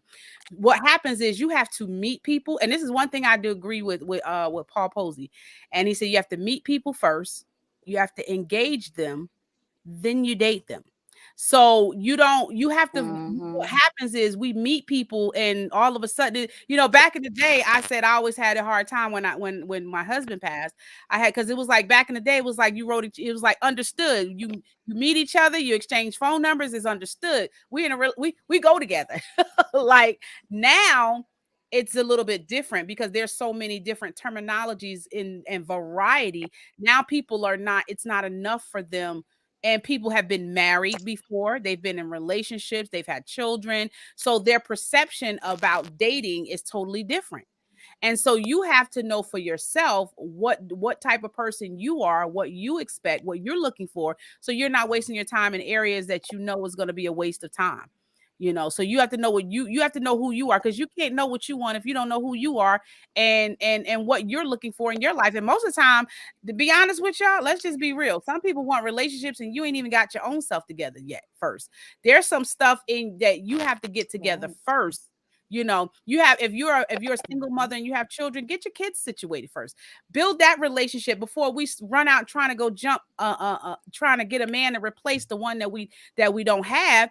Take care of your children, take care of your home, run your business, do whatever it is you got to do. Stay focused, and then the type of relationship that you want will come. It will come over time. But when you put more emphasis on trying to fill a void, then what happens is you start snatching. It's almost like when you're hungry, right? You know, you have to, it's like when you're hungry, you just start eating anything. You know, you just eating all kind of junk food. When you're hungry, you eat anything. And it's the same way when you're hungry for a relationship, hungry for validation, hungry for love. What happens is, and I like the way Miles Monroe said it. He said, you know, when God says love your neighbor as yourself, we don't think that, yeah, Yolanda, yeah, like binge eating, right? But in a different sense. But it's almost like you can't love your neighbor as you love yourself if you don't love you. If you love me the way you love me, I know you don't love yourself. If you don't have any respect for, you know, you don't have respect for your mama, you don't have respect for, you know, you ain't got respect for your mama, you ain't got respect for your baby mama, you ready to call them all kinds of names. I look at stuff like that. You know, you mean this person that you was in a relationship with all these years, you had a baby with, now they're the enemy? You know, you got to deal with this person the rest of your life. So it matters when you look at people. You have to look at people holistically. You know, how are they in their relationships with their family? You know, how are they in their relationships with their kids? Because some folks ain't talking to their kids, ain't got nothing to do with their kids, and you all y'all just all lovey dovey, and then you know he over here with kids over here that he ain't hardly spoke to in how many years?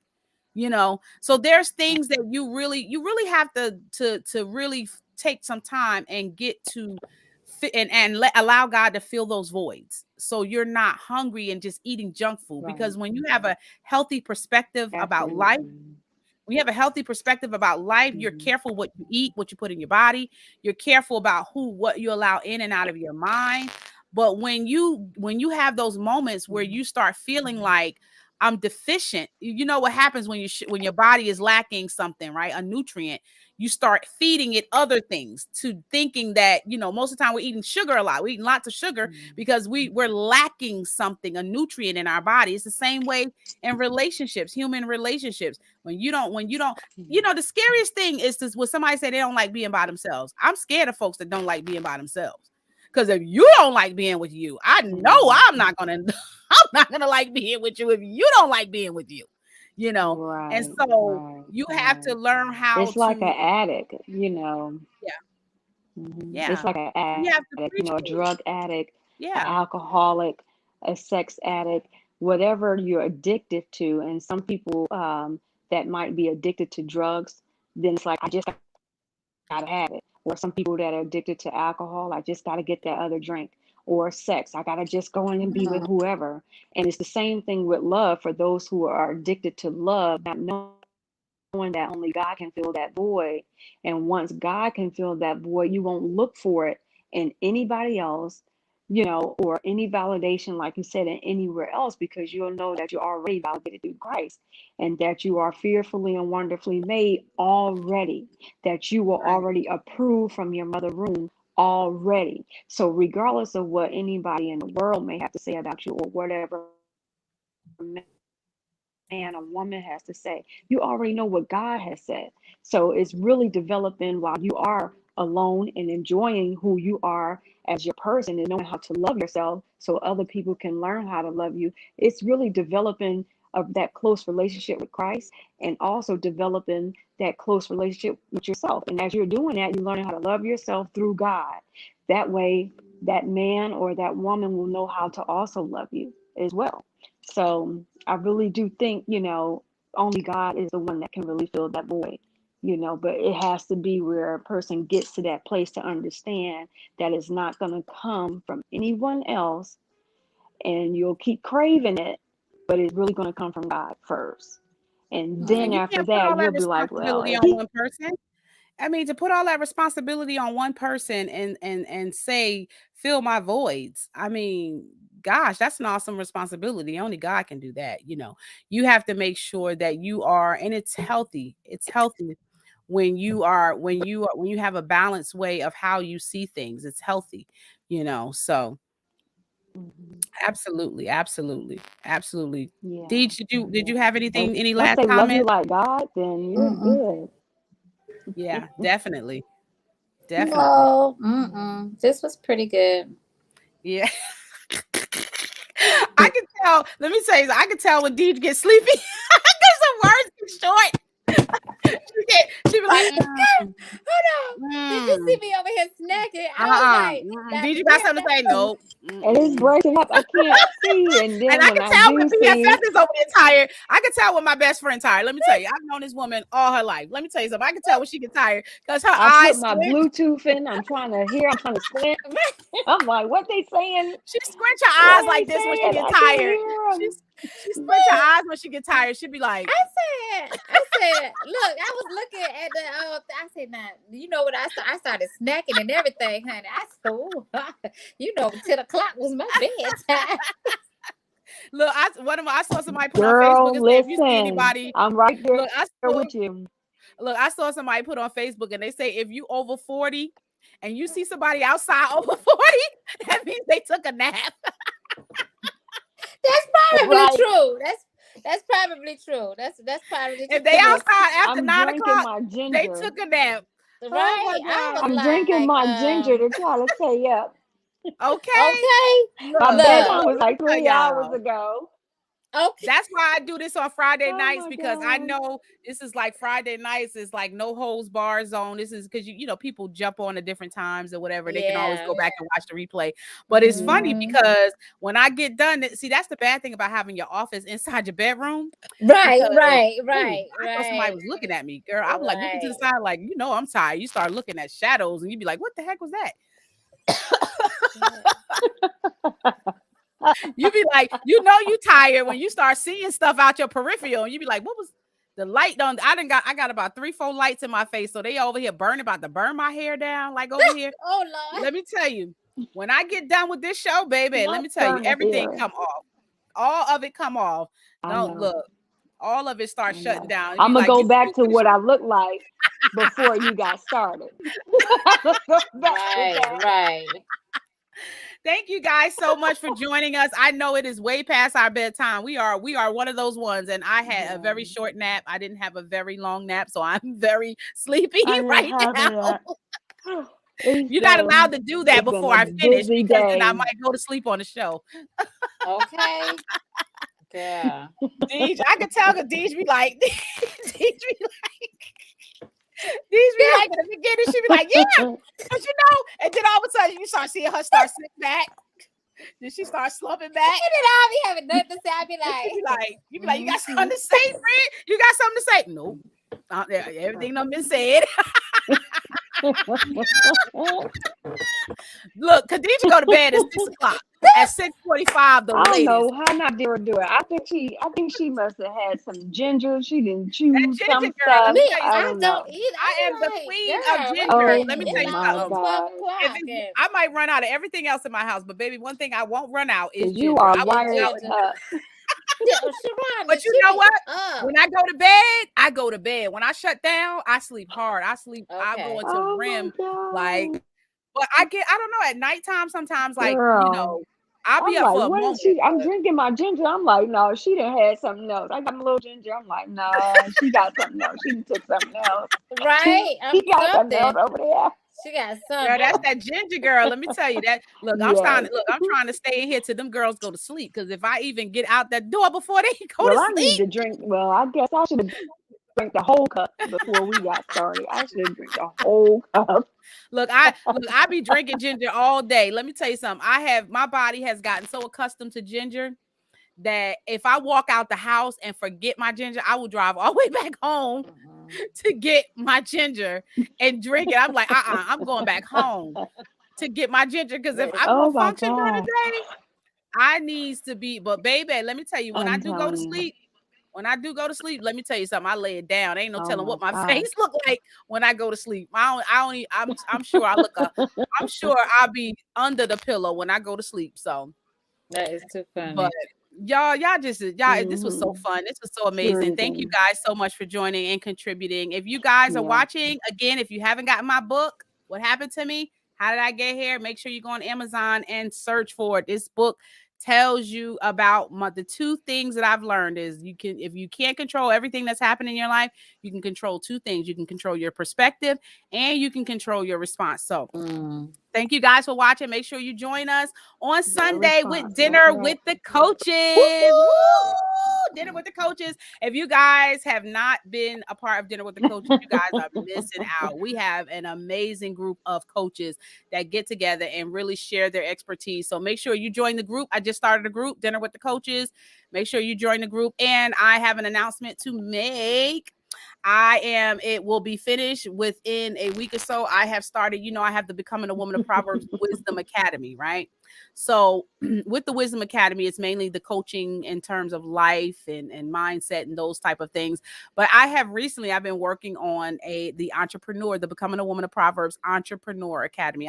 Many of you know, I've been teaching classes on different things in terms of different courses to help you with your business. Well, I have started the Entrepreneur Academy with the Entrepreneur Wisdom Academy, which is a business academy, the business side of the Becoming a Woman of Proverbs. So it will be ready by next week. So make sure you guys be looking for the entrepreneuracademy.com. Yay. 1E. So make sure you guys check it out. It's going to be amazing. It's going to be ready by next week. And for those of you that are still dealing with issues in terms of how to get out, how to deal with things in your life, make sure you visit me, book a call with me. 30 minutes is a free call where I can just sit down and strategize with you. Sometimes it just takes somebody being able to hear you, help you develop a plan for you to get out of different scenarios in your life. And I am one, and I believe that that each of us, that just like hurt people, transform people can transform people too. And I believe, and I help women that have had different life experiences, and I show you how to take those life experiences and turn them into life lessons for other people. You will be surprised at the things that you go through in life. Somebody else will find a lesson in it too. So don't discredit everything that you've gone through in your life, everything that we go through in our life. It all works together for our good, whether you see it now or not. So I just wanted to kind of put that in your ear. Thank you guys for watching, and I will see you guys on Dinner with the Coaches. Until next time, have a great evening. Woo-hoo. Bye. IBG Careers is looking for customer service representatives needed to service their customers from home. If you're interested, please apply at www.ibgcareers.com.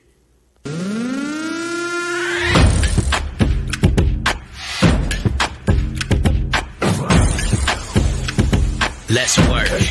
I lay me down to sleep. I pray the Lord that I wake again. I wake again. I pray the Lord that I.